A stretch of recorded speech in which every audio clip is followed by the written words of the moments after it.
Recording in progress. Alright guys, can you hear me out there in Zoom?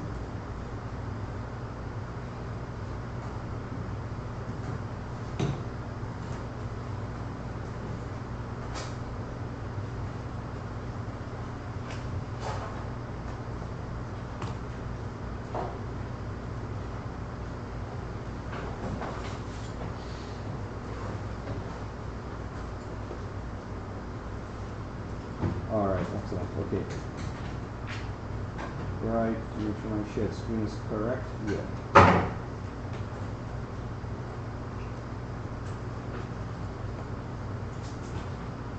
Okay, great. Let me just post up the stream link in Zoom so you guys could take that down.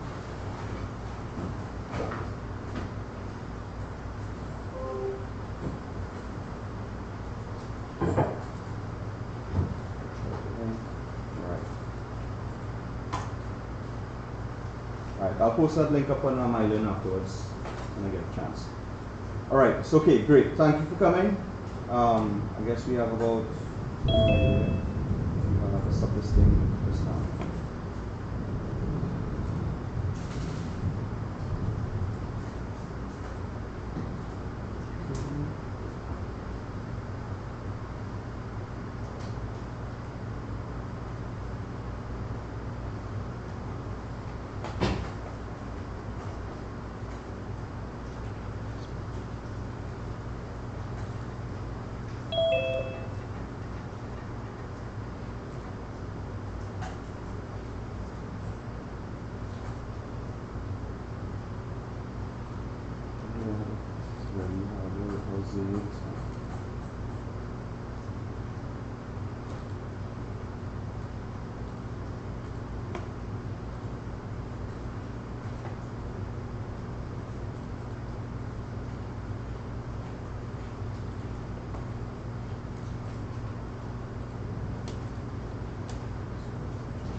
Alright, okay, great. Good for that. Alright, excellent. Okay, so make sure my screen going. Alright, good. Alright, so today there's going to be two sets of labs happening here. So I'll try to finish this should finish quick, short time, and then I'll just go back to like lab 1 and go through some overview, more like a presentation to get an idea of these Cisco stuff. So it's just more or less just follow what I'm doing. Yes, there's the PowerPoint that you could follow as well, but you could follow what I'm doing. This should complete in a short space of time.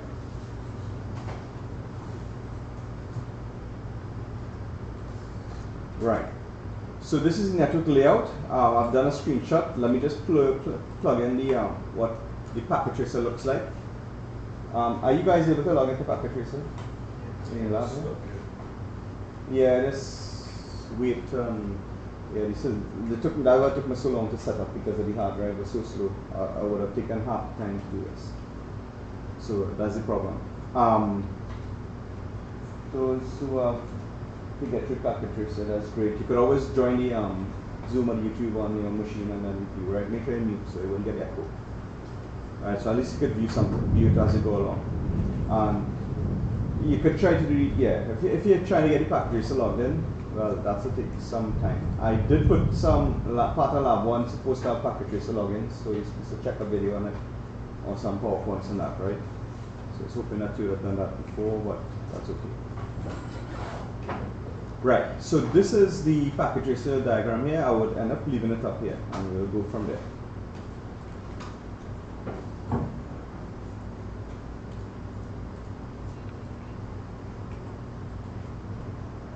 Let me just summarize a bit of it here. For those who have not used packet tracer before, it's like I'd say more feature set than GNS3, even though GNS3 gives you the the real Cisco IOS you're using. Packet tracer does not use actual Cisco IOS per se, it's like a modified version, but it allows you more feature sets with more flexibility with the hardware, with the PCs, the servers and stuff. So even GNS3 can do it, but you have to add in a lot of other ones and background stuff. So that kind of like makes it more complicated to set up and use. So that's why Packet Tracer is easy, it's all in one, everything there. You could basically click on a PC.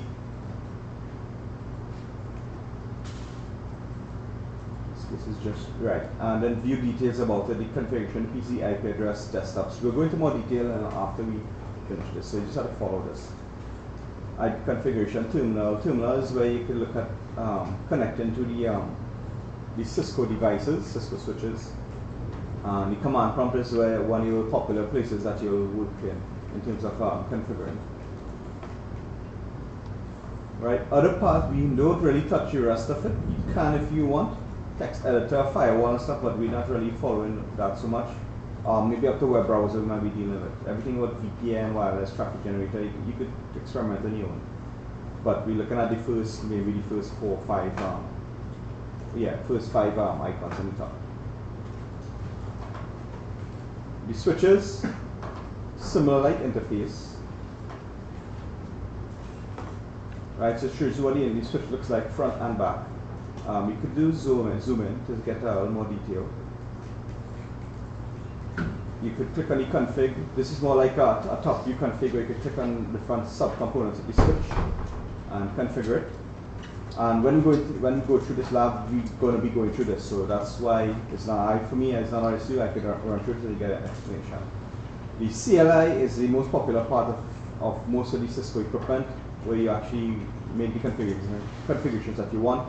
Why? Because sometimes the config, even in the real Cisco equipment, the config by even web interface is very limited, and you may want to end up, most of the stuff is done by CLI. The cool thing with CLI is you can actually save the configuration like steps and paste it back, which is why I would recommend, and that's why I did it in my recommendation for your study for this course and the tips and stuff, where you create a text file where you put your commands based on it. And I will show you as I go along building on the commands there. Right, so this is what I expect you to do for like the labs, to help you out if you want to do the lab exam, and also this is for the assignment and the project. The assignment will be asking for your commands. So if you do it up front, you should save on time. And then you have the cabling in between. Now not touch too much the labels, I'm going to touch cabling in between. In this scenario here, you're going to see 2 sets of networks here. You see a student network, and the IP address 192.168.81.0. That's basically this campus lab, computer lab right now, so it's simulating it. And you have something called a shadow network, 172.16.81.0. And based on IP addressing scheme, you'll notice that these, because it's a different block, it's 2 different networks. And I'm going to show you MAC address learning and all these things, how we can actually have a shadow network embedded into your student network, and you would not know unless you actually check the equipment or have your PC do some Wireshark analysis. Right? Not for you to do here, but go somewhere else. Right, and that's why I put it painted as red. So there's more like a threat actor or threat network, and you can have another one down there as well.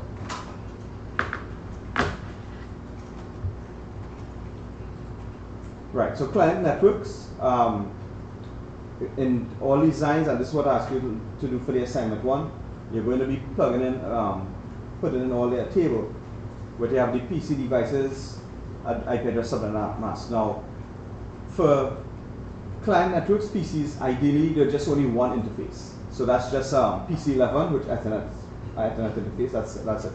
Some of you may have more than one Ethernet. You could plug in a USB NIC and you actually get more than one Ethernet interface. If you start to deal with wireless and LAN, then you have to actually have another column, which you will see later on, especially with routers, which is called interface. So you're going to have a PC device name, you're going to have the interface name, and then you're going to have the respective IP address on it. Right, so in most designs, that's where you go. In there are cases where you can have multi-home, quote-unquote multi-home, where you actually can have more than one IP address on the same physical interface. But that's not for this course. That's more for more advanced load balance and all those things, and not for this course. But you guys can experiment with that. You'll have to do it statically. Windows can allow multiple IP addresses on the same interface, right? But and then you could modify this table to accommodate that. Now, as you can see, PC Lab 12.13.14, 192.168.81.2, 3, and 4. Now, these are static IPs. When we started to do DHCP later, I can't remember if I did DHCP in this course. Recording in progress. Yeah, get the audio. Right, so if it's DHCP, right, I think DHCP might be done now, maybe they'll not be one. But if it's DHCP, normally you would put 181.1 as your first PC. You'd want to use what you call a reserve of block of IP addresses in your subnet, not to use for PCs. In my network, well, not mine, sorry. In this DCIT network, which I used to manage, I have a block up to about, I think I reserve up to 100 IPs for internal use, static IPs and stuff. Beyond that, it's where it's going to be these dynamic IPs for all these clients here. PC 21, 22, 23, etc. This is the shadow network, I would call it. Right, as you can see, it's a different subnet here. 172.16. If you look at the slides on IPv4 addressing, this is a class B network, and I'm actually matching it up with the mask as well. 255.00. Technically, these two devices cannot communicate with one another because they're on two different subnets, and they won't be able to communicate. Right? There's a way later on I could show you how you can actually have these two communicate, even though they're in different subnets and they're on the same sharing the same switch. It's not even touching VLANs. Right. So if once you get through, hopefully you guys will be getting through the packet tracer, Cisco packet tracer in the labs here. If not, shut it down, start it back up, see what happens. Right? Here we are. I think you're having trouble with it. Some people get through, some people. Alright. Download, double click to open the file, make sure to log in with your NetAcard account, or Skills for All is another account that Cisco is kind of partnering with, so that's fine. You guys are going to just go ahead and use that.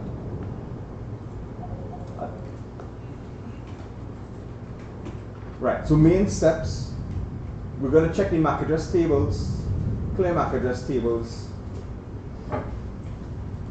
Right, and I'm kind of going through some of these steps in here. Ping PCs and server, so we're going to do some basic diagnostics. Check MAC address, I mean, all of this easy stuff, so you guys can run through it. Go ahead, run through it, yeah. Connect to shadow network. You check the MAC address table, so we can see what we might connect to shadow network. Check that is basically you're linking up the two devices together, two switches, and we're going to see what happens. We're going to check what happens in the MAC address tables, PCs, continue checking. So when we do start to things, the reason why you see these steps, right? These steps are kind of helping with like a diagnostics that you're going to do. So you're seeing something called check MAC address tables, then you do a ping PC server, then you see check MAC address tables again. When I'm doing that, you're actually going to see there's going to be change in the MAC address tables are actually going to be updated and changed when those steps. Clear MAC address tables. Configure and connect PC25, that's the one on the lower left in the shadow network. You're going to do another ping, PC server, then you check the tables, see how the tables have been populated. Check in server 21, configure, and then you're looking at pinging PC servers HTTP, so you're actually using HTTP browser and see what's happening. Then you check in MAC address tables, and then say how do we get one network to communicate with the other network, so we're just kind of wrapping up for there. Looking for some answers. I don't think I would have gone through that level of solution for you. We'll do that later on when we start dealing with routing. Alright, so let's move on. Right, so checking MAC address tables. And I guess next slide we're looking at showing MAC address tables. Basically it on the equipment side, so let's check the equipment.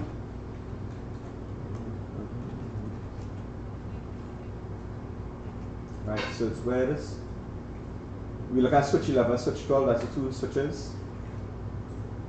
So we'll take at switch 11 and 12, and that's on the student network. You come on the left hand side. You basically, I'm clicking the switch.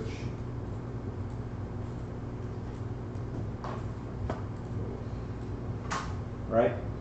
Hold on, let me just check something. I'm just increasing the font size. CLI is going up to about 12. 2 to 3. Let's see what happens.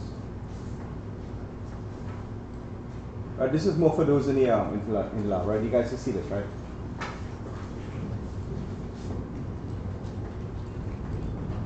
maybe I should increase it more. Let me know if I need to increase the font size again. Right, so it's saying to go into privilege exec mode. So after this lab is done, I can go through that. I'll just do it quick here. I'm going to do an exit. Right, so so when you boot up a switch, most times you get a press return to get started. Router most Cisco devices, for that matter, and others, Huawei, Brocade, all these guys. So you press it, return to get started. Now, sometimes when you secure the equipment, it'll ask for a password. In this case, it doesn't have a password. It's not password, so we're good. It'll go straight to this. So this is user exec mode, where you see this little arrow pointing here. User exec mode. You can actually run commands in here. You can do a show command, a show space question mark. I usually show space question mark, and that'll give you a whole bunch of it's context sensitive in that it shows you a whole lot of commands related to in that terminal there, in that prompt. Right, so it gives you a few. To get into something called privilege exec mode, you have to type enable. And normally if it's secured, it'll ask for password, enable password. In this case, wouldn't. And the icon has changed now. The prompt has changed with a hashtag again. Alright, so we could do a show command again, show question mark. And you'll notice something here. There's much more commands, maybe double or 3 times the amount of commands that's happening here. Right, so before you had only 1 page, screen full, now we have maybe 2. So what happened was that because of the privilege exec mode, you got access to more show commands, things that you normally would not have a regular user have access to. When I mean regular user, regular junior engineer, network engineer, right? But if it's like more senior engineer, they will have the access to this. So in my case, let's say I now start working in UE, they might not give me the privileged access, but they will give me the regular access. So I log in, I will just do certain show commands. As a matter of fact, the LAN admins on the campus across the faculties would have just regular mode. So I could do an exit here. So most LAN admins will have this level of access here where they can just view the switch details, some simple switch stuff, and then normally use that for diagnostics, and then they send that, put that together and report it to the engineers. So when they have a problem with a switch on their network, they would end up saying, yeah, let's do diagnostics, do this check, and then send it up. And then the engineers would type enable or EN for short. So Cisco does a lot of shortcut commands. You can actually type, just don't have to type the full command, just type the shortcut. For the assignment and group project stuff, use the full commands. Why? Because you have the time in there, right? If you need a lab exam, you have limited time. That's why you start using shortcuts, save on typing, right? But in the assignment and group project, I expect you to use the full commands. Right, so now we enable, so the next command is show. Now we could do some things. We could do a show question mark and see what we have for Mac. So we see something called show Mac configuration and show Mac address table. For our focus is Mac address, which is a forwarding table, which is usually the interface to the Mac address. So we're going to do show Mac. And now I'm going to do a tab. Normally when you do a tab, it's supposed to autofill the other commands, or show Mac question mark will give you multiple options what you can fill out. So this is the cool thing about the Cisco, and please take advantage of it when you're doing that. Those who are going to become a network engineer as a career, you're going to be using this more often. Those who are not, well, I mean, this might be any time you're using it here. Well, at least this will speed you up when you're dealing with your getting things done in your assignment and in the group project. But of course, I want you to full command. So show Mac, so you can see show Mac address table or show Mac. If I just type show Mac alone, it might be a incomplete command, but what's happening, there's 2 valid commands saying Mac and Mac address table. So why in the world show Mac couldn't work? You have to do a space and then press enter. Oh no, I didn't do that. Yeah. Alright. We have some aliases here. So show Mac. So even though I do a show Mac and space and I press enter, it says incomplete command because you have to add more commands to this. So I'll normally press up, get back the command, and then I do a question mark to see, hey, what is this telling me incomplete? So sometimes this is what I like about Cisco, and this is what I like about the new Cisco exams that they're doing with the simulations. You have about 4 simulations to do in the exam. So if you're not so sure with the question, you have the simulation, so you have to know what you're doing. So and the good thing about it is that you could do the help in there. They kind of make it close to what the CCIE certifications do. So the CCIE certifications, they give you the equipment, and they give you the media to read. And if you go to the media in the lab, they give you a lab. And if you start to go to the books, they fail you one time because all the information is supposed to be in the equipment, as in you can actually use question marks and get what it is the next step. So now show MAC address table. You can literally explore and see what each command does when you do this. So I'm just going to do type address, ADD, and then press tab, and it fills out the rest. If I do a question mark, it's going to give me some other options, dynamic, interfaces, static. Guess what? You see something else called carriage route, CR, in the open and close angle brackets. That's carriage return. Once you see that, that means you can actually press enter at this command, and it's supposed to be a valid commands, string of commands to execute. So you can press enter, and then you actually get a valid set of commands there, and it actually give you results. So this is one way that I can get show MAC address table. Now you notice then I did show MAC, and I did the question mark. Go back again, you see two, MAC and then MAC dash address dash table. Both kind of does the same thing. So if I do a show MAC dash and I press the tab, it should fill out the rest of the commands. If I want to see if there's any carriage return or not, just press space question mark, or you have a space, then question mark, and it show you all the different commands there. You notice this dynamic interface is static, similar to the one which shows space MAC space address dash table, right? So it's more or less the same commands, and it's going to give you the same result. So now we see a MAC address table. I would have done this on Monday, showing you how MAC address learning was done. So and then this is the thing, with this information on switch, we can do investigation to find out, okay, who or what is this device.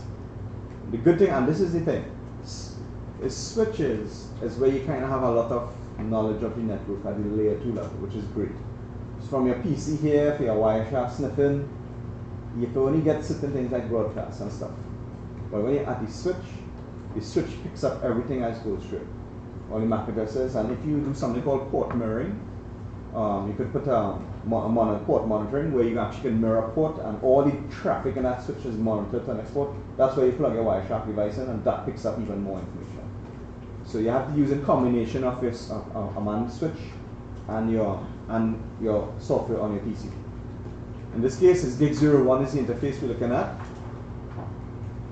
We're looking at 3B5 is the MAC address. Gig01, right? So if we go to packet tracer here, now I'm seeing gig01. So if you already want to make sure, you can hover over these little dots, these circles, the green circles over here. And once you hover, that's basically kind of, or even the link. So even if not only green circle is the point, but if you hover over the link, it should pop up the interface labels. Right now, I manually put the other labels here in this design. The reason why is that I don't want to keep seeing it popping up and waiting. I want to see it right there, straight off top view. I want to see everything. So when you're doing your labels for your GNS3, for your assignment, and for your group project, I want to see you put labels for these interfaces, right? Because straight off, I know exactly which interface is going to where.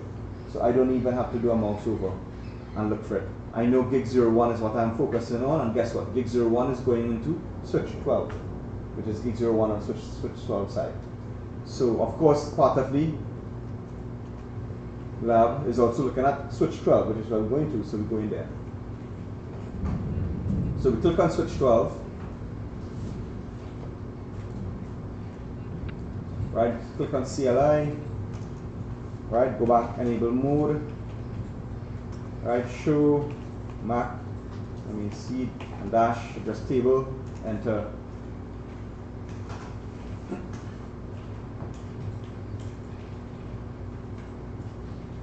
Right. So you see now another MAC address here, EV19, and it's showing now gig01. So, which is weird because look what's happening here. And the reason that's why I want to do show MAC address table. Right, so 11 and 12. 3BB5, gig001, and then it's EV19, gig01. Both of these are the interfaces together one another, but they're not showing Not showing a device who owns this. So what we need to find out is who owns these MAC addresses, and that's what we need to find out.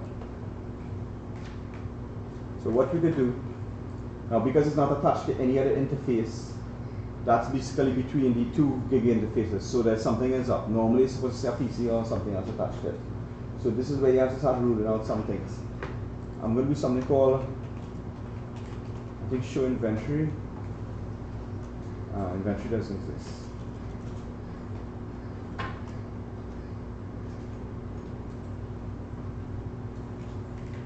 Alright, this version should be it. Alright, there we go.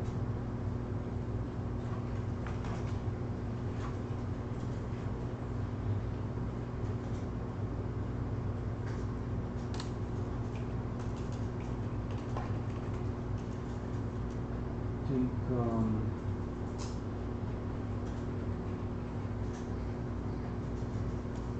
let's digress a bit here.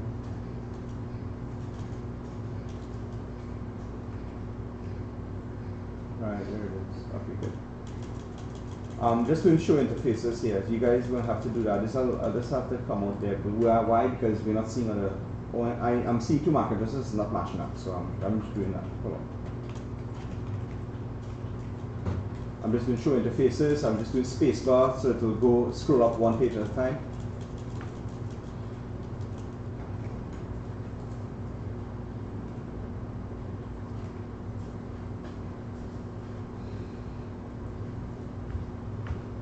Right. I'm just showing you where the MAC addresses is going to be found, right? So I'm looking here. And I'm actually going to just do the show MAC address table. Right.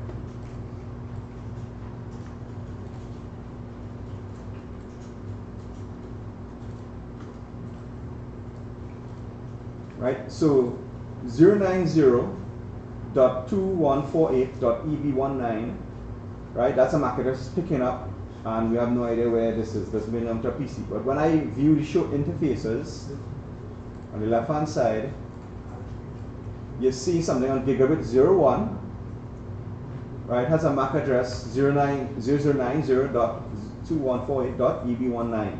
So, in case of the missing or mystery MAC address, we have found where it is. So what's happening in these switches is that these switches actually has a MAC address for each interface as well. Now this is only for these managed switches, Cisco and stuff like that, but things like you buy off the shelf and stuff, they don't really have a MAC address on it. Right, so we found where the MAC address will be. We found it, which is fine. We will repeat the same process if we do show MAC address table 3BB5, and that should be in the gig 01. Look in here, F74A 3BB5, right? So that's where it's matching up. So now we know what's happening here. The reason I'm doing that is that we need to make sure we know where these are, so when we start to do more investigation, things that popping up now, we wouldn't be able to worry about that. So now we establish now baseline wise, this is something called like a establish a network baseline.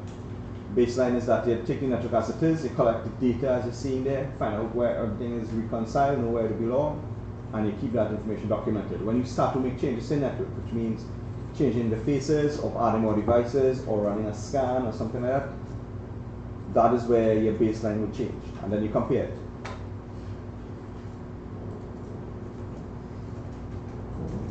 Right, show MAC address table, so we have some information here.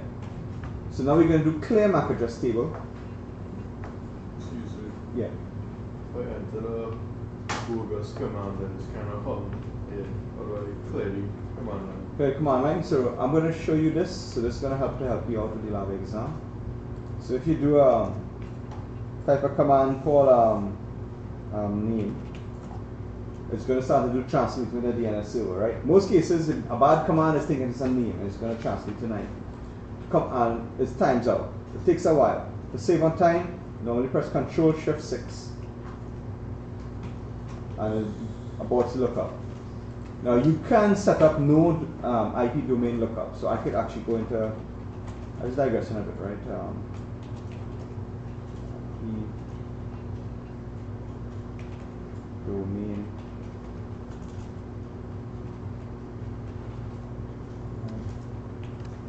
don't have to worry about it. I'll do that later. So you come and type your command name, and it would do unknown name or computer name or stuff because it does not do a lookup. So any invalid command, it takes as a computer name, a host name, and it's trying to connect to the DNS server, which doesn't exist. And even if it does exist, the DNS server will take some time to respond and tell you invalid, but it's trying to do a DNS lookup. So I just do this command here, no IP domain lookup, in something called the privileged exec mode, which we will do later. And that prevents that lookup happening. Now, in lab exam and stuff, I'm not going to put that in there. So you're going to have bad errors, you're going to end up getting delayed. So that's why you do the in2 control shift 6, right? Not F6, but shift 6 to stop that lookup. Now, that happens, that could work most of the time. There are cases where you cannot. You try to run it, does not work. Sometimes when you really equipment, you do that and it does not work. So that's why it depends on what you're doing. Most times it should be fine. Right? I think even on our campus network, we do a valid name, the domain lookup, even though it has the domain set, and doing that, do the control shift 6, it doesn't break out. It's other way. And that's because it does IPv6 lookup and all kind of thing. Yeah, that's not good, but we'll see. Right, so we're going to clear MAC address table and show, repeat it on both sides, right?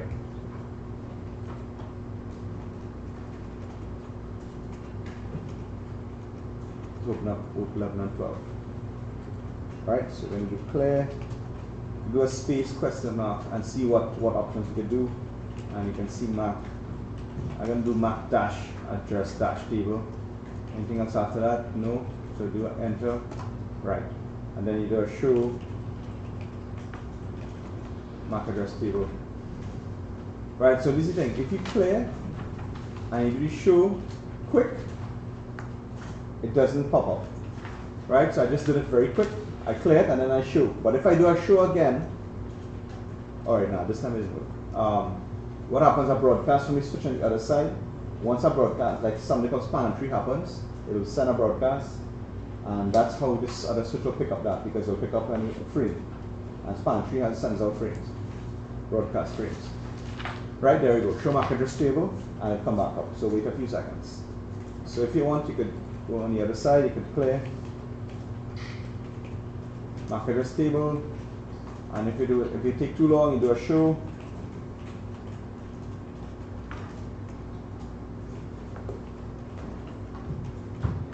Right, it's going to come up. So if you do a clear first and then you do a show quick, there's a chance it may not. Right, there it is. So I'm just looking at that to show you that it does work. Right, I'm just showing you that it does work. That's the reason why I'm doing that. Eventually it'll pop back up, because that's the switch. The switches does that, the broadcast. Right, so we did for both. Right, so now we started ping some clients. Right, so ping these, you basically ping these IPs 81.2.3.4 and 81.2.5.4, and let's see what we get to. Now, so this is not from the switch, because if you try to do it from the switch, you'll get an error, because let's say you couldn't find any network IP and stuff, or not the right network. Right, so they're going to do this from PC 11. So let me get my. Right, so PC 11 is where you're going to start the thing from. Right, so you just basically click the PC. It'll pop up here. You just go to desktop and command prompt. Let's go back to what we're doing. Right.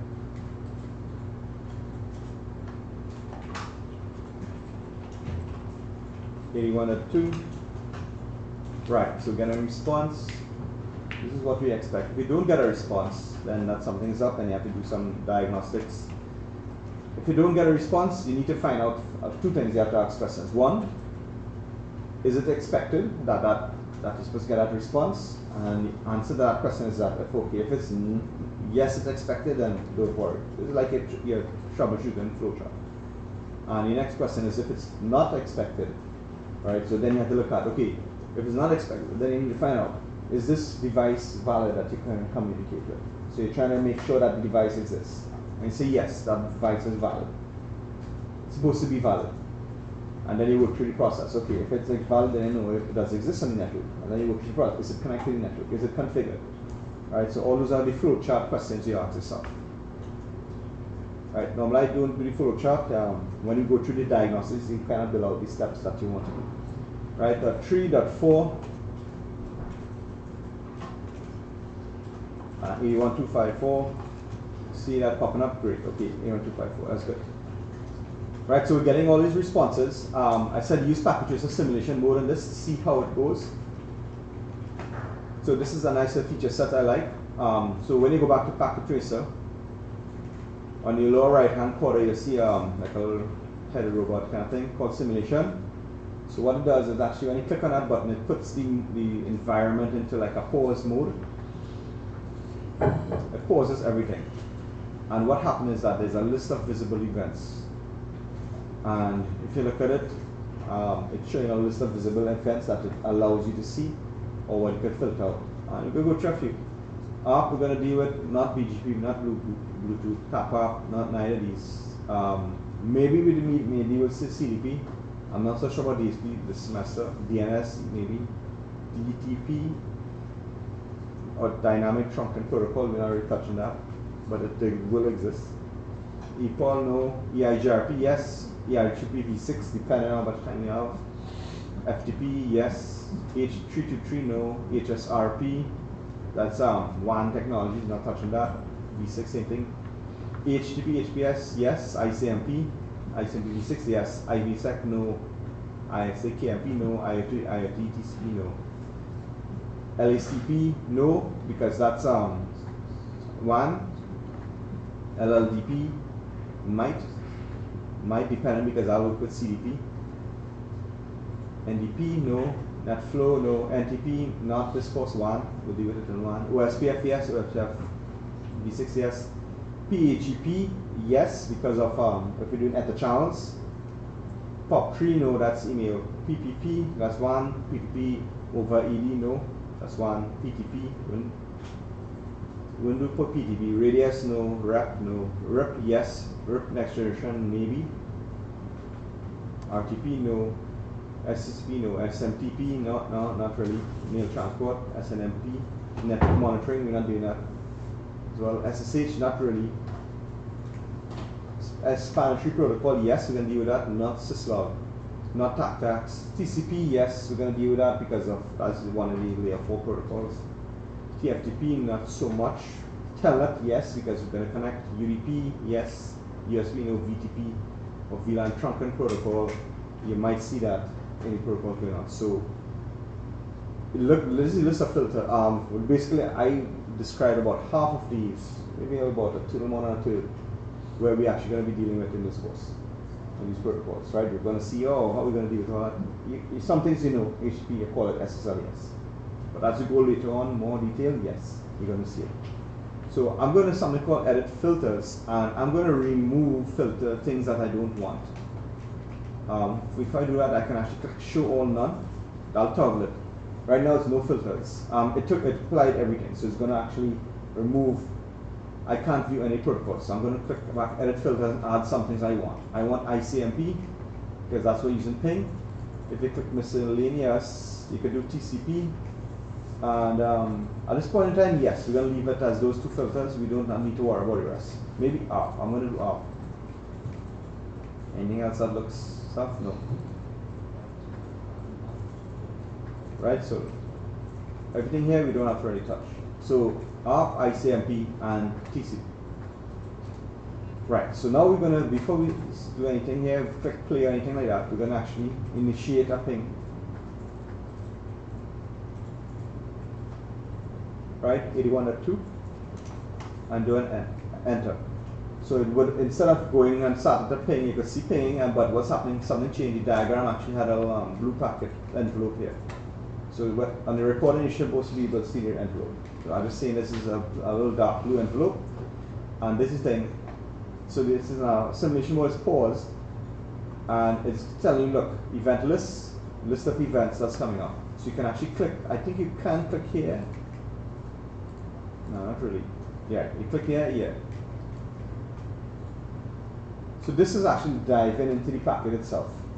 when you actually click on a packet. I can close this off and open up the envelope in the diagram. So if you click on the diagram, packet tracer, and you click the envelope, it's going to open up this PDU information. Right, and you can take a look at dive down. You can see the layers, which is great. Most times you will see layer up to layer 3, maybe layer 4, and then layer 7 so much. Not so much 6, 5, you will see 5, I think, some, depending on what we're doing. So if you look at layer 3, you see an IP header, source IP, and then destination IP. Right, ICMP messages, type is 8. Right, for our regular packets we send data and stuff, that'll be a different type. Layer 2, Ethernet 2 header. Right, so this is basically a source and destination MAC address. So the source is basically 81BA, well, this MAC address, and then the destination. So this is actually identifying, in this scenario, it's basically the two PC devices, the source PC and the destination PC. In this scenario, when we start to do routers, these MAC addresses would not match up to the PCs that we're looking at, right? Because it's going to use the router MAC address and things have to change. Because we are not doing network address translation, the source and destination IP will remain the same for the entire flow, traffic flow, even up to any group project. Right? So if you're in a group project and you do a ping from one device all the way to the other end doing dynamic routing protocols, the source destination IP is going to remain the same, right, in all the packets. The cool thing is this gives you a dive and seeing what's inside here. Now there's some things here. In the in layers, there's nothing happening. It's empty. In the out layers, there's something. Why? Because that's now originating from the PC. There's nothing in the in. There's nothing coming to the PC. That's why it's black. Right? But the out layers has this. Now, you could do outbound PDU details. In this diagram, you could have, if it depends if there's an in, you're going to see inbound PDU and you have outbound PDU. Different points in time. Inbound and outbound can actually be two different things, but different point in time. The good thing is that this breaks it down into all the more details and what an IP looks like. Remember you saw a diagram of what the IP packet looks like, remember the different components of it, the parameters, the version, the speed, time to live, I think checksum, most important is the source and destination IP. Of course data is variable length, and IP the different lengths. As you can see, the layer ICMP is like a kind of part of the layer 3. So ICMP is not really layer 4. Well, mixed between layer 3 and 4, but it's a protocol on its own. Alright, so it has a type code checksum everything, sequence number 17. Alright, and then you have the variable length, the data, whatever packets is put into the in the ICMP. If you do a Wireshark analysis, you might be able to find the content of this ICMP packet. But we're not going to do that here. And if you go back down to the Ethernet frame, you're going to see preamble. Look at that. Preamble is from header information, look at that. All these bits. In part of it here now, you're going to see something called the destination address is the MAC address, source address is the MAC address, and the variable checksums. Now a switch will use the source MAC address to learn the switching table. Right, and build a switch table, that's going to use the source. Right. So the next step is, okay, we want to see what's happening in the next step. So we know, and normally you don't do play, click the play button, because then it'll just start to, it'll run through the commands, but does it every second, it does the next step every second. What I want to see is what happens in the next step. So if you click the next forward button here, it's going to go along the wire to the switch. Right, so the cool thing, you could click on the switch envelope, and now we're going to see some things a little different, of course. We're going to see in layers and we're going to see out layers. So this is an in layer into the switch. Basically it's a layer 2. You know where I'm going at, because that's basically what the switch does. The switch doesn't know anything about layer 3 and stuff like that. It only does layer 2. So you're going to see layer 2 related. So you have source, destination, header. So you realize this frame, the incoming frame and the outgoing frame, the source destination header remains the same, but you realize one thing, the ports have changed. Right? So the switch is taken from one port and sent to the next port. Now at this point, if there's any learning process happening here, it's going to say, hey, fast Ethernet 01 port, because my source destination is source MAC address is came from B1BA, I can target that, say my MAC address table will show fast Ethernet 01 will have this MAC address associated, but I know for sure that this MAC address came from this interface, and that's how to build that table, because that's guaranteed. You don't have to refute that. Click on the inbound PDU details. Now, because it's the full encapsulation, remember it's more than that, the switch only works at layer 2, but the PDU itself is still layer 3 in there. You'll notice some of the IP stuff is still here as well. ICMP is CDP payload as well. Source session. So the PDU has the information, the switch only knows about the frame, but the contents of the PDU remains the same. Inbound, outbound, nothing changed in here. It's what changing is the frames here. Well, even the frame, source session doesn't change. So you go to the next step. Right, outbound, send it to PC2, PC12, sorry. Oh, sorry, I'm not clicking that. That's right, so you can click on the envelope and see what it's saying. Now, because it's already in traffic flowing, in this model, the in layers, there's going to be in layers and there's going to be out layers.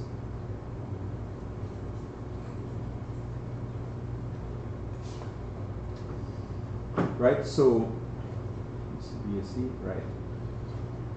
So what's happening is that the different points in time. So in layer, let's call it T minus 5 or something, while the out layer is T minus T6, T5 times 5 and then times 6. So there's actually two different times happening here. The in layer and out layer are actually two different layers at the different points in time. They're not at the same point in time.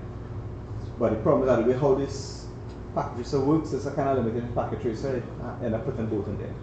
Saves on space and time and stepping through. So what's happening? The in layer coming into the PC is picking up the source IP, destination IP, which is great. It adjusts itself, MAC address adjusts itself, and this is the interface fast Ethernet 0. If you look at the out layer, you're going to see something happening here. The source IP now is 81.2. That changed.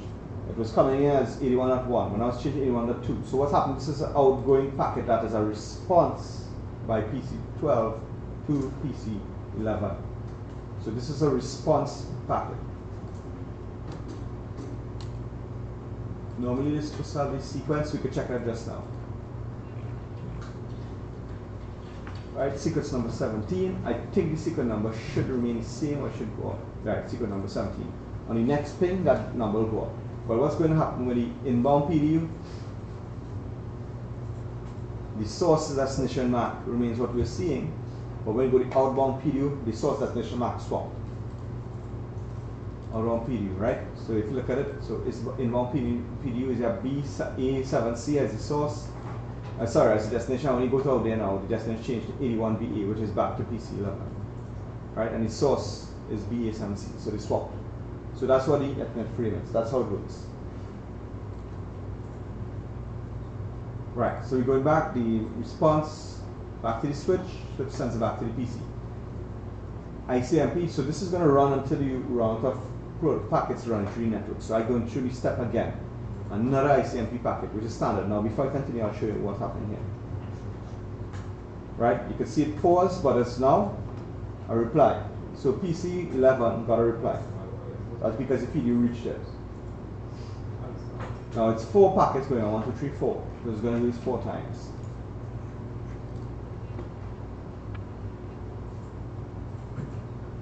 Right, so it's finished the first ICMP, it's going to do another ICMP. Right, so this is it here, same thing. Outbound, let's sequence number change to 18. Keeps a track. This might actually be something more related to how much memory, stored memory, and might recycle back when it reaches the max limit, maybe 32,000. Everything else remains the same.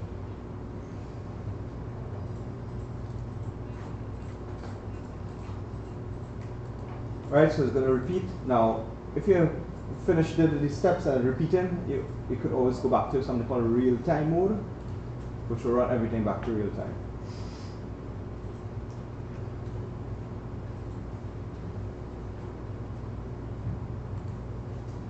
finished everything.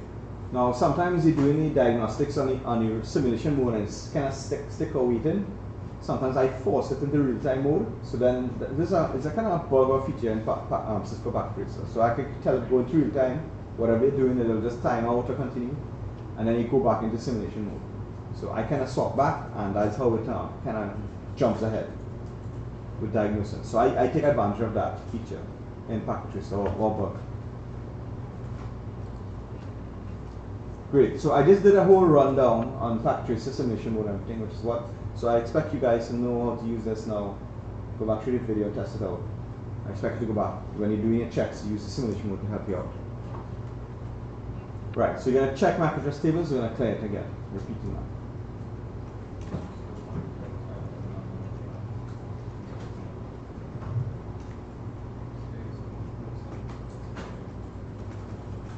Right, switch 11, switch 12. Show. Right, so you see a whole lot of bunch of MAC addresses here. So don't worry too much about this. What happens is when you go through more detail, you see I kind of build up all the interfaces here first. Now it happens based on the network, it happens. So because some devices do broadcast and it sends out, and switch learns, and switch learns all this. So it's there. You can clear it.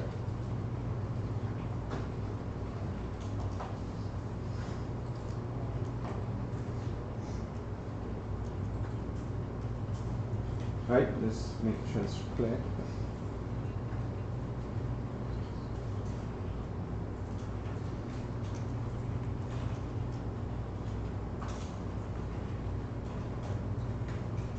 Right, so both clear. If I just do a show again, it should back the same switch interface.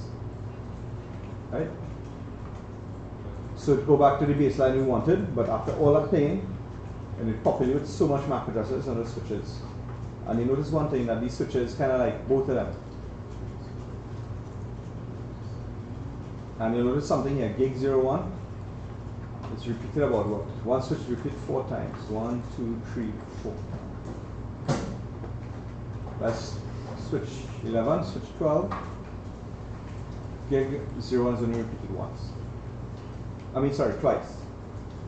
Twice because one is for the switch MAC addresses and the other time is for PC. That's across there, right? You can see it. Right, we did a PC thing.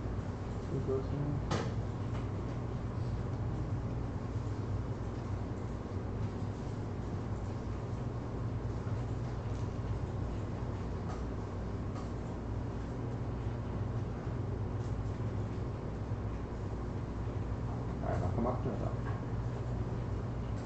Right, so we've done this. And clear that. Good. Right, so now we're going to connect to shadow network.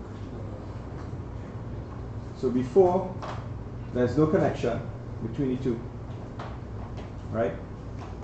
So now we're going to connect to shadow network. So in a scenario like this, what you will see is that we have like 2 or 3 switches, which, like say in this computer lab. Set up those racks. Well, the switches are not here, this in lab 2. So you go into lab 2 and you power the switches, you connect PCs together and stuff like that, and as the network, you set up the IPs. And you literally take that one of the cables in that switch and you connect it to like a drop here. Don't do that. Well, it doesn't matter if you do it here in the lab, we'll shut that drop, will shut down automatically because we set up something called port security. So that when you connect that network, then the broadcast then goes across to the other network. But we're going to go and see if we can detect the equipment or not, right? So we're going to do the connection. So to connect, you're going to click this lightning on the lower left. You can do automatically choose connection type, but I'm going to use a crossover cable, copper crossover, because that's what we're using here. You have different types of cable, right? You have console, which is a blue, copper straight through, copper crossover, you have fiber, phone, then you have coax, serial, and octal. You guys know about straight crossover cables, right? No? Alright, you know what the case of straight through cable? Straight? No? Alright, you know about the TIA standards, the type standard, type A and type B standard? You know? Alright.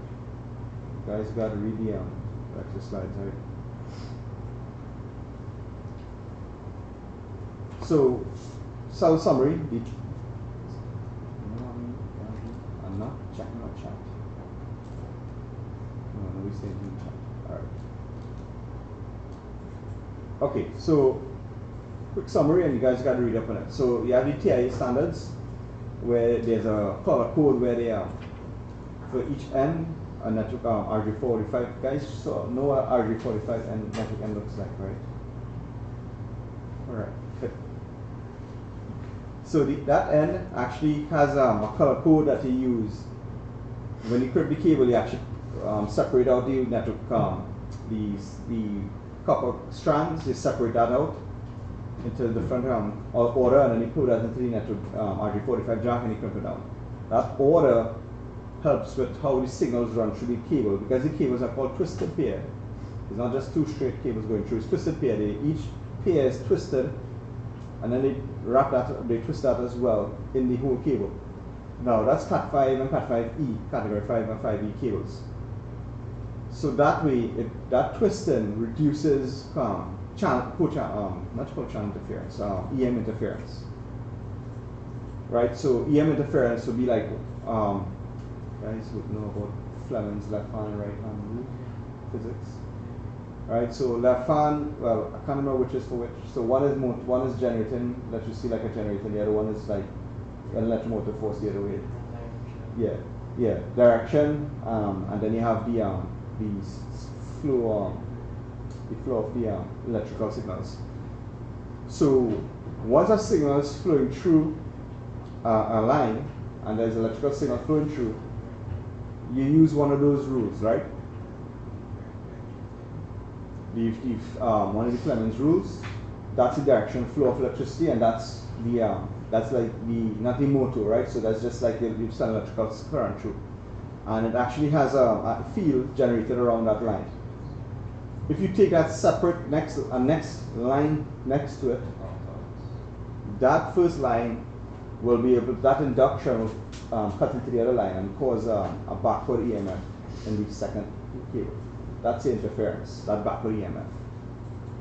Right, so your direction spin is one way, and then when you cut that into the other line, it's cutting in, it's picking up the spin the other way, and it's actually generating electricity in the other direction. Very weak signals, but it's there. Your electronic equipment will pick it up. Not just that, it's going to cause interference, it's going to cause signals getting weak and degraded.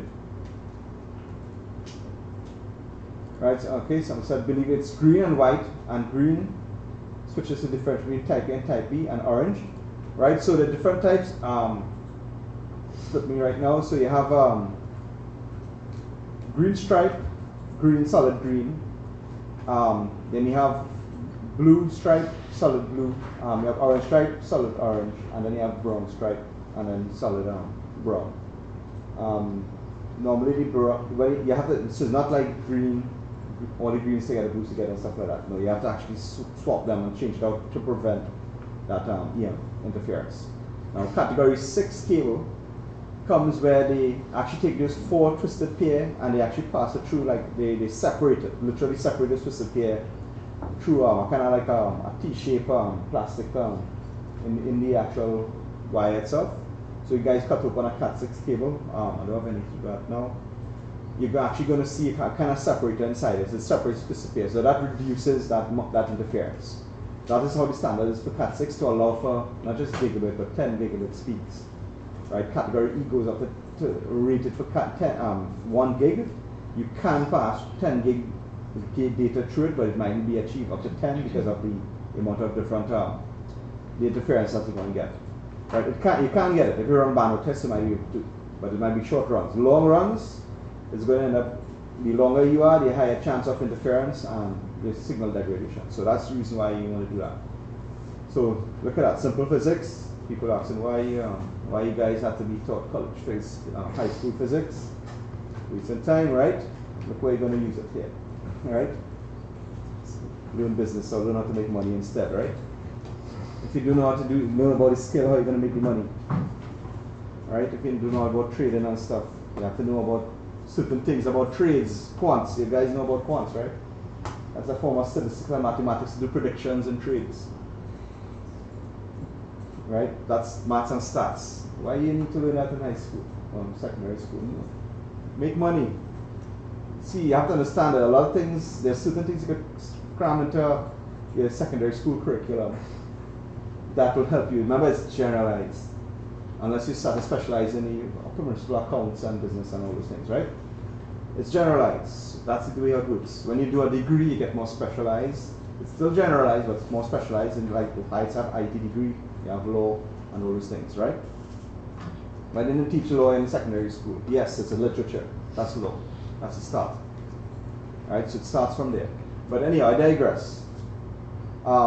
Before I continue, I think I'm going to do let's take a break. It's 1:15. That's more for those guys in the lab here. We're going to it's kind of no AC running here, so break. You guys going to take a break, right? Alright, let's take a 10-minute break and we'll resume. Look like I'll be running through this lab. We'll just leave this lab over this lab today.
Just cut the camera. I'll leave the other one.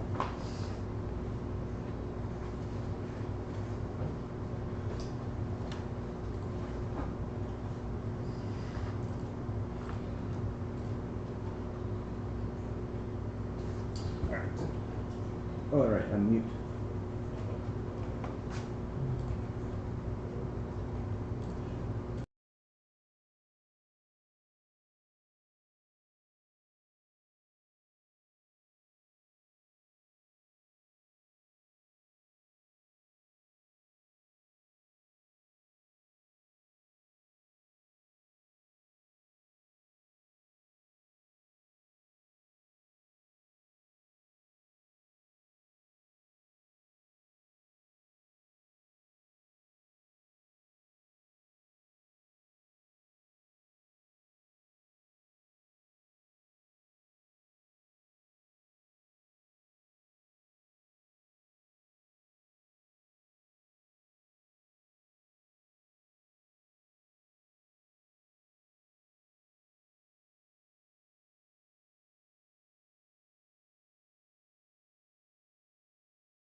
Alright, okay, and we're back.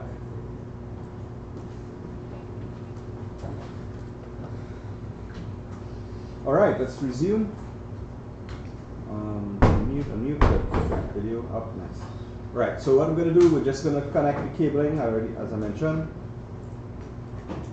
So we're going to use a crossover, a copper crossover. So a simple thing for copper crossover, to understand it, how to make one, you basically put one standard B on the other end, and one end, and then the other end you put standard A, and you crimp that. That becomes a crossover cable. Standard B, the TIA standard B is what everybody uses. I think it's easy to maybe memorize the code, the color coding and stuff. So that's why they end up, that's how it's easy to set up. It's easy to memorize the color sequence than standard E. And that's why everywhere you go, even here, everywhere you see it, buy it off the shelf, Amazon and stuff, you buy these cables, it's going to have the standard B color code. Alright, how to get the A now? Right, so we're going to use a copper crossover. Click on a switch. And in this case, I'm just going to use gigabit 02 interface. Most cases, when you link up switches together, you try to link them up with the highest cable speeds, bandwidth speeds. So it's gigabit 02. You go across to the other switch. Gigabit 02, same name. And so that here. Right. So you'll see it goes to orange here. Eventually it'll go to green. Now this is basically part of the span tree protocol is doing this to some learning and stuff before it does our forwarding. When we do span tree later on, you'll see that happening there. Now there's a way to take that off where you can actually go straight to green pretty fast, something called port fast. But not recommended because of the you don't want to have a loop on the network. Right? Okay, so it's up on green.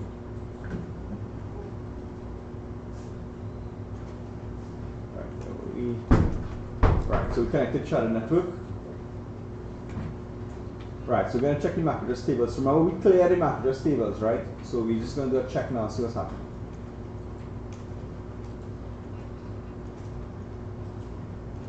Switch 11.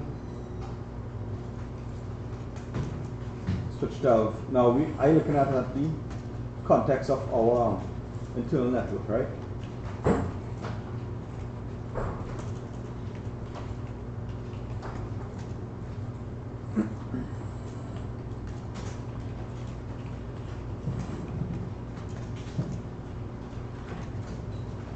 Right, so nothing much, nothing changed, which is fine. Look at this. Even this MAC address table get empty, clear. Right, but so switch 11, it had some information, right, and then all of a sudden switch 11 lost it. I didn't do any clearing. It actually I just show and it just disappeared and come back again, so it aged out. Right, there's something called MAC address aging. So MAC addresses would not last forever on the switch. Dynamic ones you call, they'll have a time when they will just not they will just remove. So what's happening here? Remember we cleared. We didn't do anything after that, but now we're seeing switch 12 is picking up another MAC address in the 02 port which is connected. So let's say somebody did a connection and you don't know about it, but you'll be able to do a show MAC address table and view the contents and see what it's picking up. And this switch is picking up something here. So guess what? You can start an investigation, right? You know the port that it belongs to the switch. You trace that port to a patch on the patch panel. You go in the network cabinet. So this is where you have to do physical stuff, right? You're already on the layer 2. You have to touch layer 1 now, which is interface. Once start dealing with layer 1 means you're going to deal with cables. So at the end, you will have to deal with cables. You could either yourself go down or send maybe a piece of tech or something to go and do check. What you want to do is that you're going to find out, okay, this is a switch. I want you to get the port. Find out what is on that port. Connected. So you're looking to see what cable is connected. On a network infrastructure like this, with enterprise design and stuff, normally that cable is connected to a patch panel. Right? So that's how it works. It's a patch cable, which is about maybe 3 feet, maybe 1 foot long, not 20 feet, 100 foot is 1 foot, because the cable, the switch and the patch panel is like in the same rack, one above the other or below. So you're going to actually trace that cable to the patch panel and identify the label on the patch panel. So it could be, normally they have a standard mechanism used to do labeling. So you label by building level, room number if you want, and then drop number and stuff like that. In this NATSI building, we label by building number, by level, and then by a running number. In the case of this case, our number for the drops here, it's 061, that's the building number. Got 003, I think. 003 because we start on the ground floor as M1. This is 003, and then a running number 51, 051, 052, 153. It's basically 3 digits because we've not seen more than, we never really go beyond the 999 numbers, 999 devices that we see in drops per se. If it does grow, we could always just do add a 4th digit at the end, but we haven't reached that point. I have done labeling across another parts of this floor, and we have gone up to drop number 600. Why 600? Because I want to separate certain networks from others, know where they belong to. So that's the labeling system I used. So it was, I think, we had up to 200 here. I wanted to skip 300 for expansion, and I started at 4, and 5, and 6. So that's why we're up to 6. Why are we not doing, and that's going to last for the next 20 years, I'm sure. So, worst case, if they had to do all the cabling, then we'll just start with a number. But anyhow, so we're going to trace this, trace the patch panel, trace that patch panel to a drop, which could be a drop in one of these walls there on the ground or in this desk, and that will then connect to a PC or a device that somebody has plugged in, one a switch or something. That's your shadow network switch that's coming in, or a rogue network switch, right? So that's how you could use this device to know what's connected to you. This is the fair diagnostics. So we see something coming up here. So we check the MAC address table. So now we're going to do some ping clients here. Ping PC11 to PC21. From PC11 to 21, and you see from PC21 to 22 and server 21. The numbering is like this: all the 1s, 11, 12, 13, 14 are on your main network, and all the 2s, which are 21, 22, 23, 24, are on your shadow network. So it makes it easier to identify, at least in this design, this labeling, right? Right, so we start to do some pinging. So we are PC11.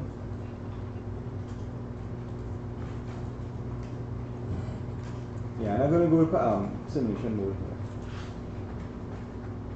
here. 812. We're doing back the same stuff, but that's not what we're looking at focusing here. 813. I'm doing this now to generate force broadcast to happen and to force the MAC address table to be built up. So this is something you discovered there. One way of forcing a switch MAC address table to be built up is to ping every device on the network for one PC, and that switch will end up learning everybody who responds. That's passing through it. That's one way of doing it. Another way is to actually run a network scan. So those who have tools like IP scanning tools, you run an IP scan on the network that forces switch to learn everybody, because everybody has to, it's going to send a broadcast. And PCs that have it, and they'll naturally do that, they will respond, and the switches will start to learn the information. All that's done naturally.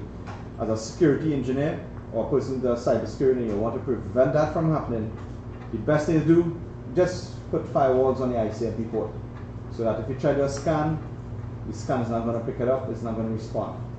Right? If it doesn't respond on that port, then I'm going to send a response, a broadcast response. Right? Broadcast response do happen. Switches, if you know the IP of the device and you know that it does HTTP like a web server, it will respond. It will say, okay, who owns this IP? It will have a response. I wouldn't have time to experiment with that, where we firewall up a device and we still run IP scan and seeing if the firewall device will respond. Right? So So that is what we're going to see. I guess I could do it in this network, but we have about 5 or 6 switches that everybody's connected to here. And I would not like to go on the switch and clear MAC address table. I could, but it would work. Alright, so I'm digressing. Okay, so this same PC 11, I'm going to ping. Quick off. Guys, would this work? 172, would that ping respond? It's a valid IP. Would this work? 172.16.81 at 1 from my PC. 11. You guys didn't try it already, right? So what's the answer? Time out. Alright, so we're going to try it here.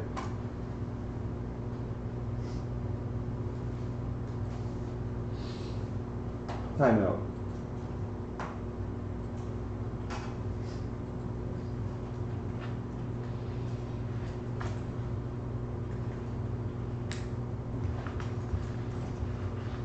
Right, so it's not time. It's time out.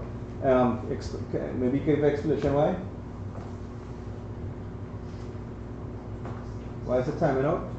What's the IP address of PC11? The IP config, right?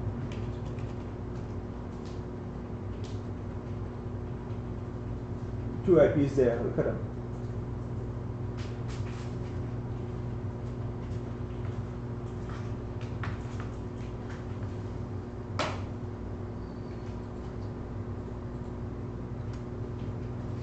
One 192.168.81.1. Yeah, go ahead. Subnet. Different subnets, right? Because they're different subnets. Remember what I told you on Tuesday? When you try to ping it, it's going to match the IP address converted bits, right? Match with the mask. Apply an operation for both of them to the mask, and then see if it's the same. If it's the same, then yeah, I'm going to send it. If it's not the same, it's going to look at your default gateway to send this packet out. So what's happening here is timing out is that PC 11 is trying to send this traffic to a default gateway. There's no default gateway defined on this network. You can see it here. Where's the default gateway? Nothing. 0, 0, 0. It's none. So because of that, it's going to just drop that packet. Or for that matter, it's going to call a timeout. So the PC is going to drop the packet because there's no gateway. ICMP protocol is not going to get a response, it's going to time out. Right? So that's essentially what happens when you have devices, 2 different networks, and a PC is trying to ping it, it's not going to work. No. That's what's going to happen. Now, let's look at the MAC addresses. I'll just digress in a bit. I want to check something here.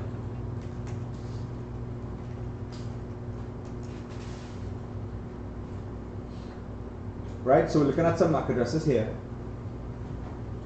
And the only MAC addresses, so we tried to ping PC21. Let me just go back to the slide. PC21, which is either one at 1. But let's go back to the diagram and see what it is. PC21, that's this PC on the this upper left-hand part of the red block. You click on this, you end up finding out what's the MAC address, right? Hold on, let me just try something. What I'll do, I'll mouse over and we'll pull it up. It does have a job of pulling it up. Right, so if you, I just do a mouse over and you can see the MAC address is B103 at the end. Right, so let's see if we find a B103 on the switches. Might be there, who knows. I'm just doing that just to see. Right? Any B103? No. So even if we try to ping this IP, this switch will never learn it yet because that IP will never reach that PC. Why? Because it goes to the default gateway, the PC default gateway doesn't exist. And it'll just time out. So that ICMP packet never even left that PC. If it never left the PC, it never reached the switch. Switch not going to learn anything. It's never going to the next PC. It's never going to respond. Right? So that's what's happening here. It's separate networks. So you have to understand that different networks not going to communicate. That's where the IP subnet comes in. Right? So what we're going to do now is that, well, how are we going to communicate with the other stuff? Remember, we're in a shadow network. So the shadow devices are the ones that are going to communicate. So we're going to go on PC21 and we're going to start pinging those IPs. So on PC21,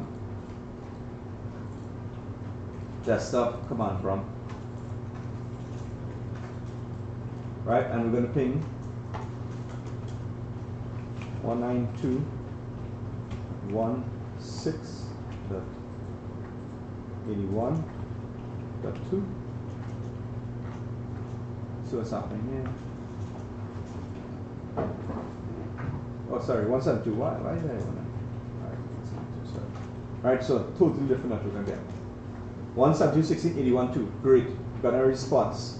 So our shallow network is working here. 255.254. Right, ping on the device here. I intentionally set this device with this IP address because that's the end range of the 172.16.255.255.00. Right? So that's the end range. So 16.0.1 is the first IP in that block, and then 255.254 is the last usable IP in that block. If you would use the subnet calculator, you will see that range. I did that here to intentionally show you that that range is possible in this network. So, yeah. I could explain again why the PC level, thing in the PC level, the IP to PC level move. 11 and 21? Yeah. Right. Let's go back to 11 and 21. So the PC 11 is 192.168.81.1, and then PC 21 is 172.16.81.1. Even if you use the mask 255.250, what's going to happen is that they're using the mask to identify if this IP mask combination and this IP and 255.250 mask combination are going to match up. So it's going to do a bitwise comparison. Now, this is where the Class A, Class B, and Class C networks come in. Because that was what we call classless, class full, which means that there's no mask employed. Quote unquote, they actually do use a mask.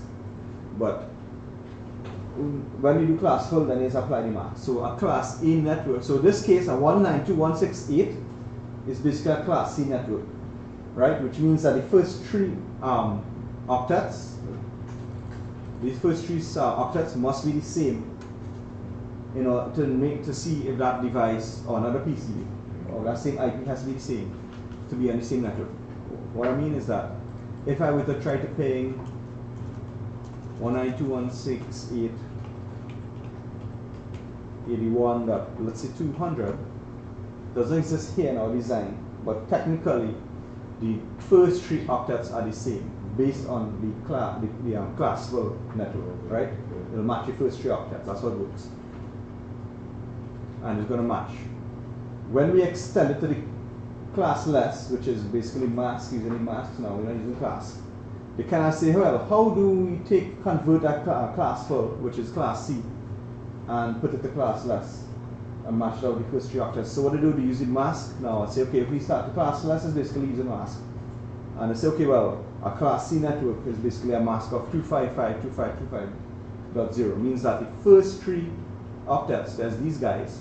When you apply the AND operation, they're supposed to be, when you AND that, that's 255s are ones, all ones. That's supposed to be, anything under 1 will be a 1 going on the AND operation, right?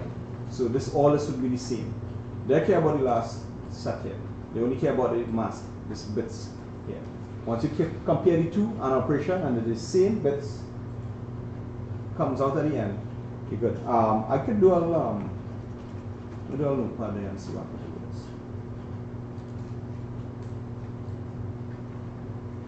I'm not going to put the actual IPs just for the sake of making it easier.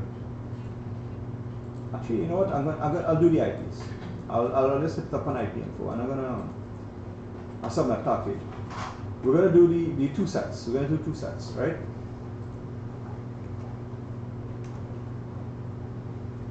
Just digressing so you guys could get an understanding of this. I'm going to browser running. And guys, you can do this too anyway, right?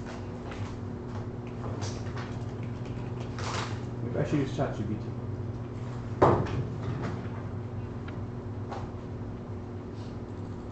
Right, I pick up the UV IP, but that's not the one you want. 192.168.81.2. It's a not a class C, it's a class C, so the 25 calculate is what I want. The binary summon is this. This is the binary ID here. Right. So this is the 192.168. This is the subnet here. Let's add some dots in here to make it easier to read, right?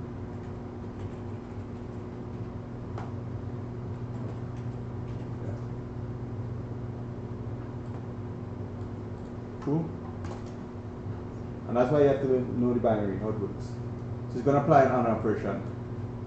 I am going to use maybe Copilot or ChatGPT. Let me get Google Bard. Is Google what? Google Bard? No. Who's the Google AI one? Gemini. Let's see if Gemini will work for me.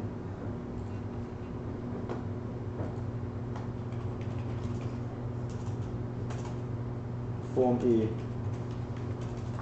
a logical and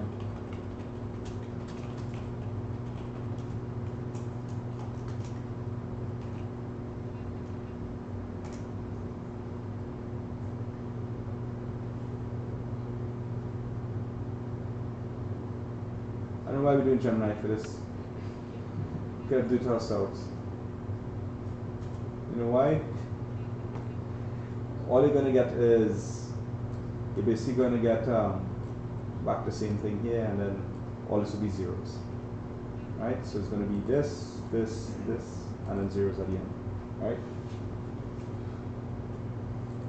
When you get complicated, then you do it. So the AND operation will result in something like this. I even have to look at it. Right, that's the AND operation. So what's going to do now? Remember PC11 trying to ping this guy here. 172 now.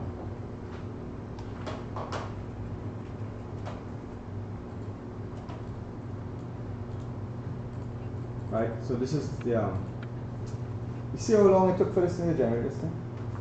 AI is not fast enough. The AI, best AI is what's in your head. It runs faster. Because look at this, I could actually come here and tell it, and you guys could calculate. So this is not there, this is slash. Once you know it, easy to calculate. Much faster than AI.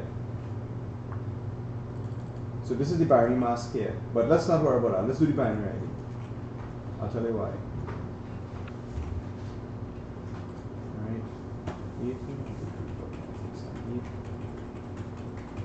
Right? So we're going to perform an AND operation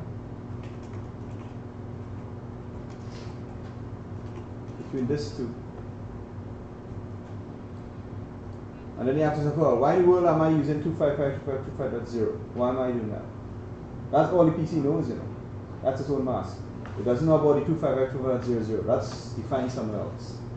We don't know that. PC doesn't know that. All it knows, its IP, its mask, and the IP that you want to get to, and its own mask.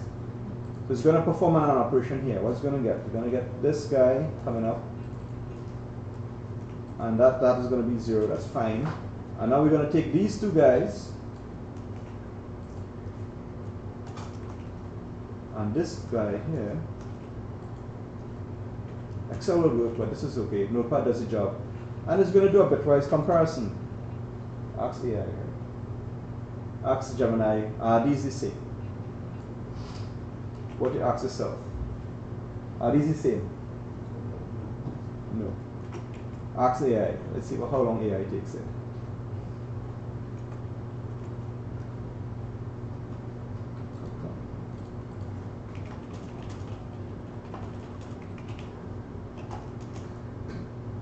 Are the following the same? Spell check.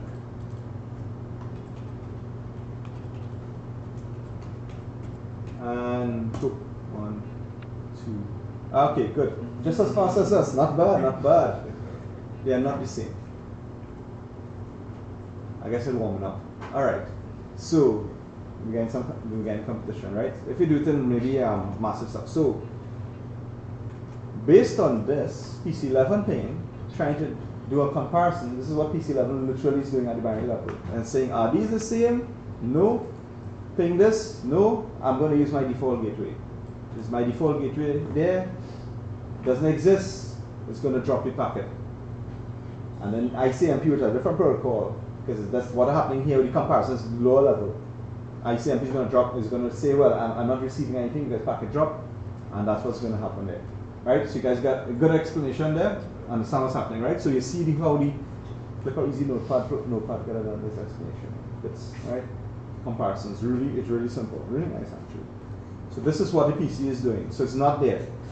Now, the only other way to do this is to get another device on the same network, that is on the same network that is on that PC21. So that's what's happening here. Right? So PC21, all these guys are configured with the same network, mask are the same, and they're doing that same thing. You ping that IP, it's saying, hey, this IP is checking out the mask, it's supposed to be the same. I'm going to send a broadcast out. A broadcast is going to these switches, and these switches are going to pick it up and then say, hey, you know, this is what I have. And I'm picking it up. Right, I'm just doing some pings just to force the a broadcast in the network, right? 172, right. There's just two PCs, right? So, oh, we almost run out of time here. All right. So we're going to check MAC address table, clear MAC address tables, and configure connect PC25. Should we almost be done there? So we're going to check the MAC address table in these guys and see what's going on. So it's there, switch 11 and 12. So let's just do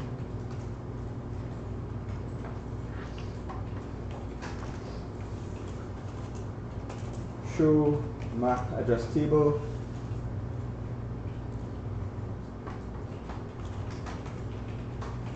MAC address table, and we just do a whole bunch of ping PCs. We're supposed to see these PC IP addresses setting up here, and I'm not seeing it. 8103. Let's see who's 8103. That looks impossible. That might be possible. 8103. Who's 8103? So I'll just move the mouse over, right? Right. 8103 is picking up somebody here. Right. The other PC we're paying was, I think, 2. Right. B396. So 8103 and B396. Right, so 8103 is responding here. We got something here. So this switch is picking up something that is on the shadow network. But switch 11 is not. B3 something is not there. And we were doing some things, right? You realize MAC addresses are disappearing, right? They're aging out. But right now, this is the most recent. So this one here, gig 02, now picking up something else. It's beyond this gig 002 here. So it's what's happening. So remember, the switch loading and stuff is saying, oh, I know this switch is picking up 2 MAC addresses now coming off this interface. Right? And what's picking up on this interface? Let's go back. It's picking up, hey, the switch MAC address and PC21 MAC address is picking up. So even though PC11 doesn't know about PC21, but PC21 and everybody else is doing whatever operations, this switch is now picking it up, 12, switch 12. How it's picking it up is because of a broadcast happened from this switch 21 center broadcast on the link. Right, so it's center broadcast across and 12 picked up and say, hey, I see a broadcast from somebody. But that broadcast could only happen because PC21 sent a broadcast out. Why? Because it's looking for 22. So it's center broadcast out. It went to all this to 21. 21 sent it to everybody and say, hey, somebody needs to know this MAC address, and it sent it to 12. And so ideally 12 would have sent out a broadcast. So what would happen is that if you had Wireshark running, chances are Wireshark on PC 11, 13 and stuff would actually pick this up. But the fact that 12, 11 didn't even pick this up, 11 should have picked that broadcast and sent it across. It didn't happen. Right? Maybe because it aged out or something, and that's why. If I could clear the table and do it over, maybe I could clear it. and I can do it from here. Let me go and do it from 12 in 1. So if I go PC 21, switch 21.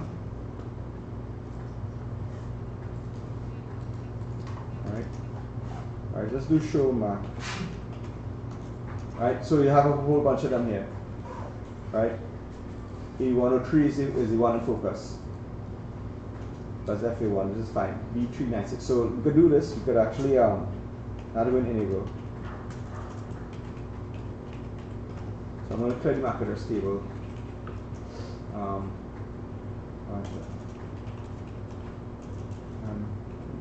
See. Right, so I cleared it, it picked up stuff on the switches, that's fine. So this was going to happen. I'm going back to PC21. I'm going to redo about ping. Because it's going to do a broadcast now, we're going to see if switch 12 and switch 11 is going to pick up this broadcast because it's going to send to everybody. Right? Immediate, but the ARP went out. So it does not. So let's go back to 21. Show mark. Right. 8103, that's what we're looking at. Switch 12. 8103, picking up, that's fine, we didn't clear the table. Now switch 11, will it pick it up?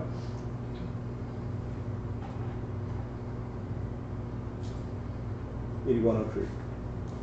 Oh yeah, look, it did pick it up. Right? So switch 11 picked up the broadcast from all the way in your channel network, picked up that broadcast going on. So once there's broadcast, switches go forward. Oh, so it did pick it up. But before, it didn't pick it up before. When you did the ping, then it picked it up. So look what happened there. So based on this design, we are able to see, switches are able to see it, not the PCs per se, right? Because if I go to PC 11, Control Shift for trying to ping by timing out, right? I do a show,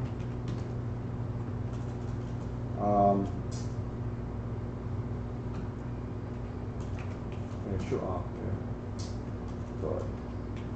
Alright, see simulation. Actually, a show up command on this computer, my computer would work. But show up, I'll run it and show you.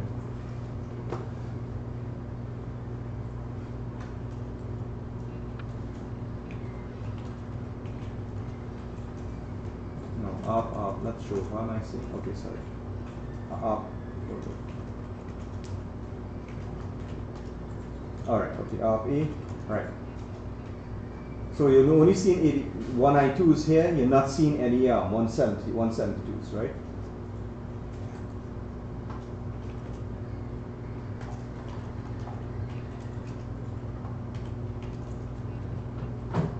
Alright, R-A. This my PC is picking up requests across the entire student network here. You can see 101, 23, and you can see who the 20 and 21 and stuff here. Wireless network stops from seeing or stops you from seeing all this. Most networks will make you see this. So your PC, look at this. I'm on a PC, and a PC could pick up all of this, right? So picking up the ARP. A switch will pick up more information. Right? So we're going to configure and connect PC25 and let's see if I'll wrap this up from there. Right, so PC25 2516, so let's see if it's configured.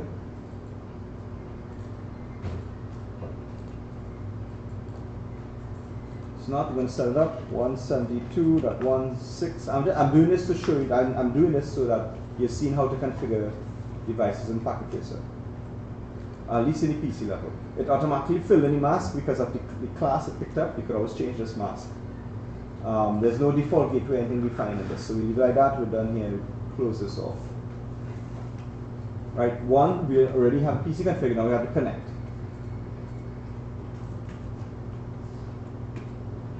Right, so this feature is showing how it's configured, and now we're going to do a connection.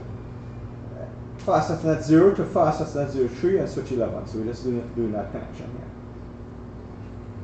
Straight through cable now. Fast Ethernet 03. Right, so span 3 is going to kick in, we'll let that run.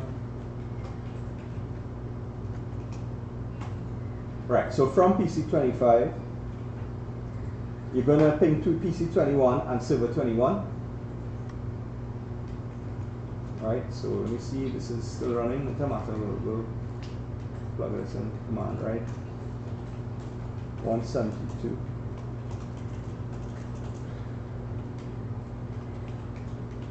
Six up.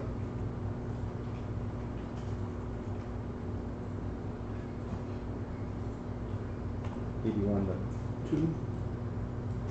81.1, sorry. Right, okay, get a response. So we just configured another PC. 255.254. Right, we got an X response to, which is expected. Now mind you, look what's happening here. Shadow network. Some guy decided to plug in a PC and a switch somewhere else in the main network here, in this lab. Plug in the PC and you configure an IP address that is of your shadow network. And I can ping my shadow network. Right? But let me just do a quick thing. The question is, can I ping 192.168.81.1, right? Right? Answer is course timing out. No, because it's going to do the bitwise check, right? Mask and check. Its own self. It's going to check, hey, is 192.168.81 an operation to my 255.0.0 matching up to 172.16, right? It's going to match that. It's not the same. It's going to try to go default gateway. It's not there. It's not going to respond timeout, right? It wasn't even hit the switch. But this is the thing now. So we're going to check MAC address table, check server 21, configure. I wouldn't reach that far. Let me see. If you guys need to leave, you guys can leave. No, if you guys want to stay back, I'll try to see if I can finish this out. Those who are that's more for the recording. Those who are online, most of you guys are already going online. There's like 2 people now. Anyhow, you're not even here. Right, so we're going to check the MAC address tables of 12 and 11, and I'll tell you why.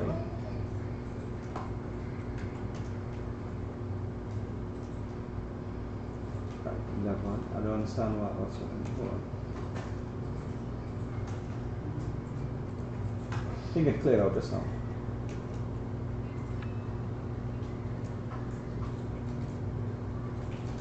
Right? I had to do it quick. I had to do over the ping, so the MAC address aged out fast.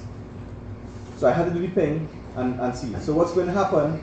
Faster than 03 picked up 0B97, which is actually PC25. And this mouse over here. Right? 0B97, you pick that up, right? So your switch, even though it's on the shadow network is coming, is now you literally have a shadow network passing through your switch. You don't know about it, but you can find out by your switch using the MAC address table. So your switch is picking it up. Your PCs are not. So your PCs doing your Wireshark might be able to pick it up if it does a broadcast.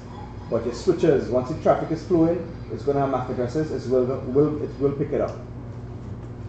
Right. So that's what's happening there. If I go to 12. Show MAC address table, it's going to be there too. Why? Because that frame is passing through that switch too. It has that broadcast. So it's going to be 0B97 is picking it up too. So you can actually trace based on MAC addresses as it go along to the other switches. I'm giving you that concept as a troubleshooting process, and that's what we even use as engineers in this campus network if we need to trace somebody. All these devices that are coming in, we don't have a record of it. But we do have a record of it through the equipment. The switches are picking it up, and we can do a baseline and say, okay, these are what we know. Or for that matter, I know what's connected to these switches in this campus, this lab here. And I do a baseline check. I can do a scan, find out, hey, these guys belong. Somebody else plug in their PC in the network, and I do a scan. I see this is not a person who's in this network. Identify which port it is, find out which drop it is. I can actually lock down the drop, block it off, or disable that port on that switch so they can't connect. Right, so that's the level which I could go to secure. Now somebody could come and take a cable to unplug the PC, unplug in their stuff, and I could scan and pick that up. I can actually go and set that drop only to allow a certain MAC address on that port.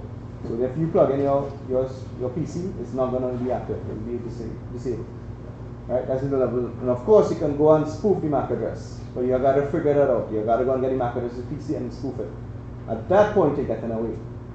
Right? You had to go that level, but you have to know what you're doing, and you get away because the MAC address is now matching up, and it's allowing it on the switch. Right? Of course, that's where you have higher level authentication, which is something called network access control. So if you don't authenticate with your proper credentials, that port is going to be locked out, even if you use the same MAC address because you're using a different mechanism to allow you access. Right? Right.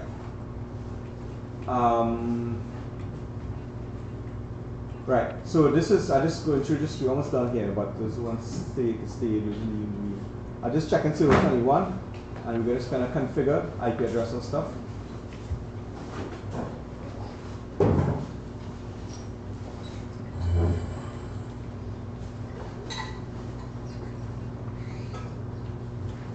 So we'll check and configure. It's already configured. 172.16.255.254. That's fine. You don't have to touch anything here.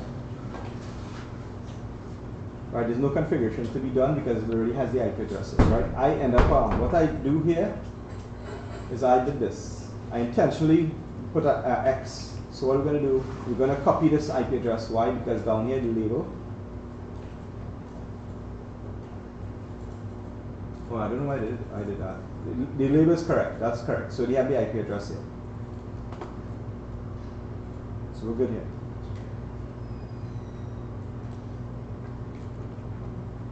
Right? We don't need to configure, so we're done with this. We check this. We done this. We done this. Next. Right? So we're good here. Oh, right. So, sorry. A little change here. Before. Yeah, now see why. PC25 was able to ping 255 to 254, right? This is what I demonstrated here. Server 21 is set up, that's 255 to 254. This is this guy here. But this is what we're going to do. We're going to change something here, and we're going to put 192, 168.81.200, right? So this is what we're doing. We're taking up server that's on the shadow network, and we're configuring and putting an IP that is on the student network. 81.200, right? Should leave this up, so I have to go and do this server later, right? So I'm just leaving this in. Right, we're going to configure 81.200, right? That's what we're doing.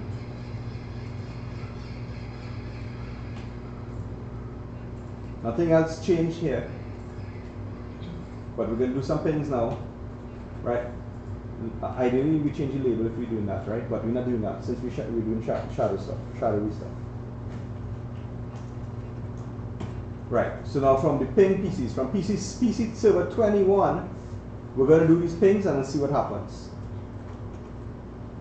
Right. So that's why I left it up. I want to get a command prompt, and we're starting going to ping, right? Right, remember PC25, the shadow network could have pinged the server, but we changed the IP now, so obviously we can't ping.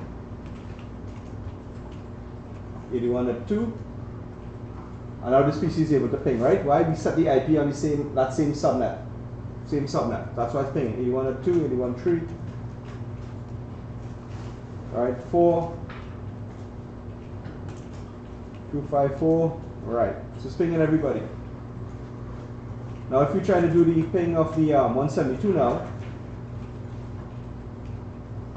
16.81.1, same thing. It's going to apply the bitwise operation now. We change the IP, it's going to check the IP, mask.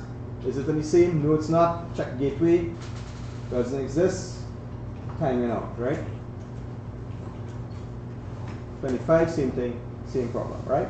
So 25 was able to ping it before, and 25 can't. And if I go PC25 and try to ping it, it's not going to work because the IP is now, server does not have IP anymore, it's gone.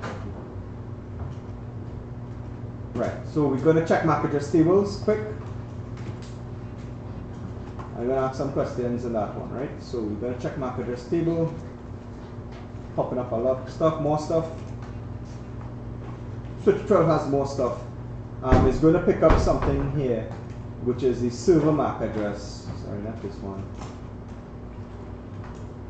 The server MAC address is 5386, so we're looking for 5386. Get them here.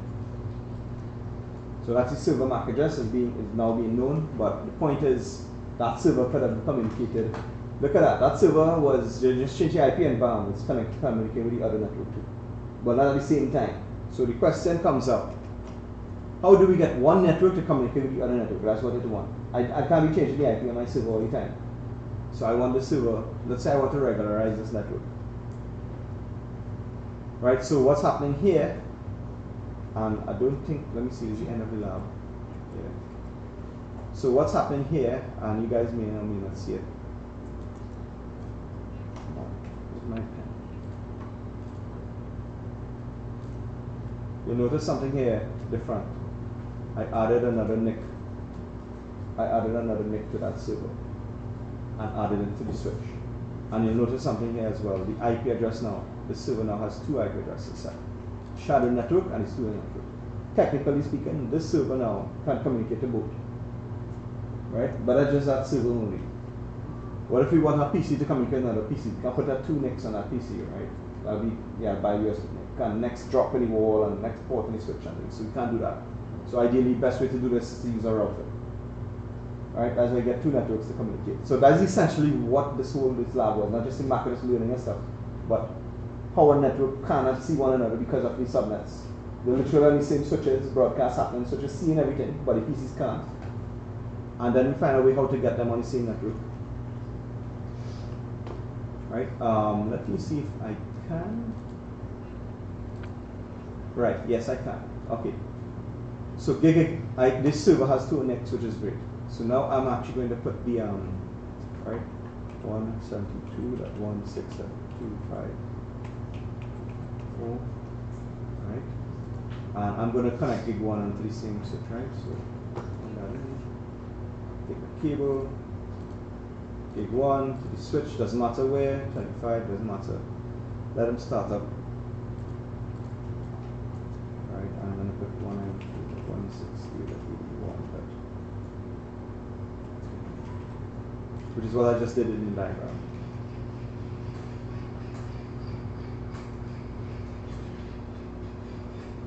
Right? Come on, span tree, do the work. Oh, one thing, if span tree taking too long, this one trick, go to simulation mode, come back to real time, and span tree will. That's the thing, simulation. I don't have to wait. So, I am here, and let's see what happens. Is it working? I'm not so.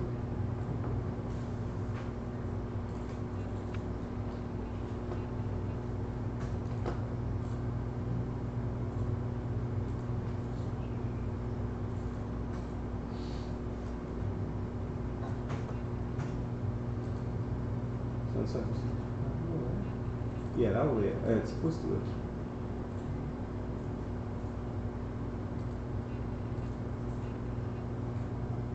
Alright, we'll find let me make sure this is correct.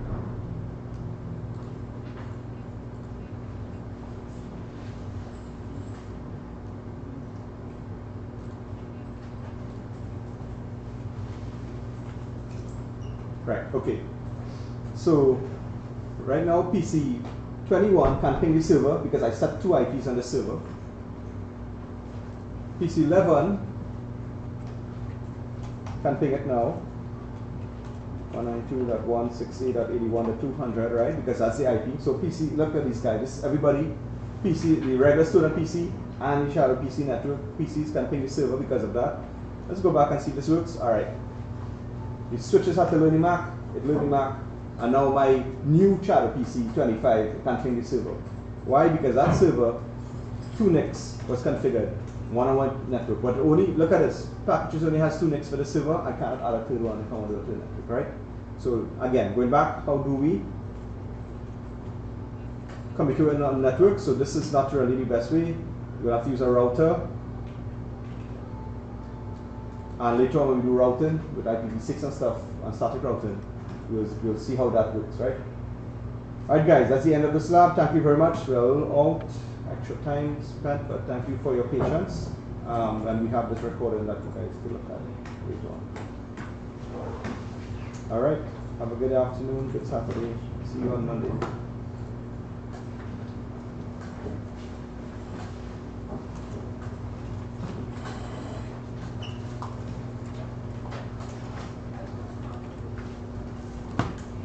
Alright, go get attendance.